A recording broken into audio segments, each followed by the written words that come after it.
Presiden Joko Widodo angkat bicara soal pemanggilan Menkominfo Johnny G. Plate oleh Kejaksaan Agung. Menteri dari Partai Nasdem itu dipanggil Kejaksaan Agung terkait kasus dugaan korupsi penyediaan infrastruktur menara telekomunikasi atau Tower BTS 4G dan infrastruktur pendukung paket 1-5 melalui Badan Aksesibilitas Telekomunikasi dan Informatika tahun 2020-2022. Jokowi meminta semua pihak menghormati proses hukum yang ada. Ya, kita semua harus menghormati proses hukum. Semuanya harus menghormati proses hukum. Kamis 9 Februari 2023, penyidik Kejaksaan Agung menjadwalkan pemanggilan Menteri Komunikasi dan Informatika Johnny G. Plate untuk dimintai keterangan sebagai saksi kasus dugaan korupsi penyediaan infrastruktur BTS 4G. Namun Johnny G. Plate tak memenuhi panggilan tersebut karena mendampingi Presiden Joko Widodo menghadiri peringatan Hari Pers Nasional di Medan, Sumatera Utara.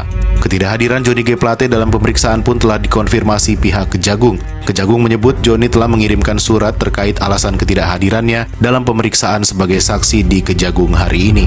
Pihak Kejagung menyebut Johnny G. Plate meminta agar pemeriksaan dirinya dilakukan pada Selasa 14 Februari 2023. Mendampingi Bapak Presiden RI dalam acara Puncak Pers Nasional di Medan.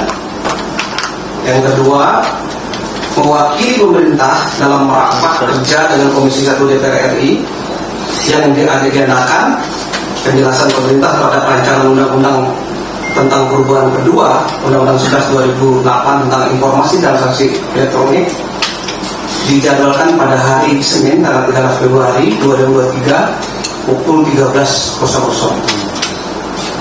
Artinya beliau juga menyampaikan bahwa akan hadir dan sanggup hadir pada Selasa 4 Februari 2023. Kasus dugaan korupsi menara BTS ini dimulai penyelidikannya oleh Kejagung pada Agustus 2022.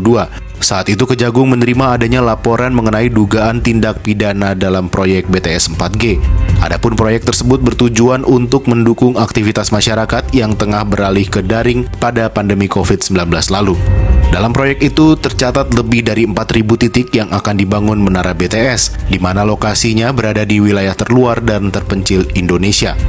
Kecurigaan adanya kong kali kong dalam proyek ini mulai tercium ketika hingga batas akhir pertanggungjawabannya banyak pembangunan yang tidak rampung dan BTS tidak dapat digunakan.